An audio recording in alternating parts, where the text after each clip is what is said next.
नमस्कार। हाँ। आज हम संदीप माहेश्वरी की जो अष्टावक्र गीता पर व्याख्या है उस पर थोड़ी गहराई से बात करेंगे। हाँ, इसमें आत्मज्ञान और चेतना को लेकर कुछ बहुत ही दिलचस्प और गहरे विचार सामने आते हैं। बिल्कुल। और जो मुख्य सवाल उभरता है वो यही है कि भाई हमारा असल स्वरूप क्या है। हाँ, और इसी से जुड़ा सवाल कि क्या चेतना स्वयं प्रकाशित है, मतलब स्वयं प्रकाश। और एक पॉइंट जो थोड़ा शायद चौंकाने वाला भी है कि क्या ध्यान या समाधि जैसी साधनाएं वो वाकई जरूरी है? क्या उनके बिना बात नहीं बन सकती? सही। तो आज का इरादा यही है कि इन आइडियाज को थोड़ा और सरल तरीके से समझें, खासकर वो चेतना वाली बात। हाँ, कि उसे जानने के लिए किसी और चीज की जरूरत नहीं है। जैसे वो कहते हैं, मौन की ध्वनि, साउंड ऑफ साइलेंस। चलिए इसी को पकड़ते हैं पहले। ये स्वयं प्रकाश का क्या मतलब है? मतलब ये कि चेतना, जो हमारा मैं होने का एहसास है, वो खुद को जानने के लिए किसी और चीज पे निर्भर नहीं है। अच्छा। जैसे किसी बल्ब को देखने के लिए रोशनी चाहिए, पर रोशनी को देखने के लिए एग्जैक्टली।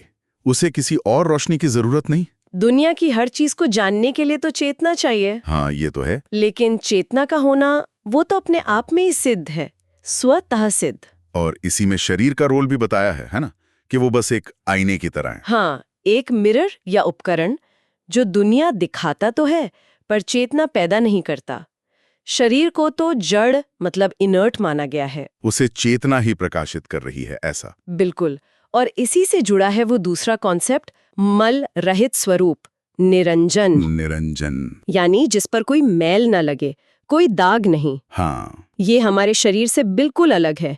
शरीर पर तो गंदगी लग सकती है, चोट लग सकती है, बीमारियां आ सकती है। शरीर में तो मल है, गंदगी है, पर जो आप हैं, आपका असली स्वरूप, वो हमेशा साफ है।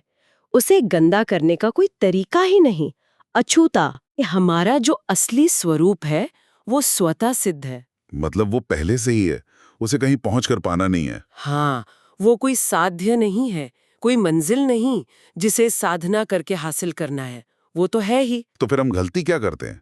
क्यों इतनी साधनाएं और क्रियाएं करते हैं? शायद हम आत्मज्ञान को भी दुनिया की चीजों की तरह पाने की कोशिश करते हैं। जैसे वो उदाहरण था ना, चीन से सामान मंगाने वाला। अच्छा, हाँ, कि उसमें कोशिश लगती है, टाइम लगता है। पर चेतना कोई दूरदेश की चीज थोड़ी है। वो तो यही है, अभी है। मैं कॉन्शियस हूँ, ये एहसास तो इसी पल का सच है। तो इसे पाने के लिए कहीं जाना नहीं, कुछ करना नहीं। इस लॉजिक के हिसाब से तो नहीं। और यहीं पर वो समझ और अनुभव का फर्क आता है। हाँ, ये बहुत जरूरी पॉइंट है कि मुक्ति किसी खास अनुभव में नहीं है, जैसे कोई दिव्य प्रकाश दिख गया या आउट ऑफ बॉडी एक्सपीरियंस हो गया। कई लोग इसी के पीछे भागते हैं। बिल्कुल। लेकिन यहाँ चेताया गया है कि इन अनुभवों के पीछे भागना भी एक तरह का जाल है, इच्छाओं का, दुख का, एक गोल गोल साइकिल। शायद दुनियावी इच्छाओं से भी ज्यादा कॉम्प्लिकेटेड, क्योंकि ये तो हाइपोथेटिकल इमेजिनेशन पे टिका हो सकता है। हाँ, हो सकता है। तो मुक्ति क्या है? बस ये समझ लेना गहराई से कि कोई बंधन था ही नहीं, प्रॉब्लम थी ही नहीं। वाह! तो इस समझ का नतीजा क्या होता है?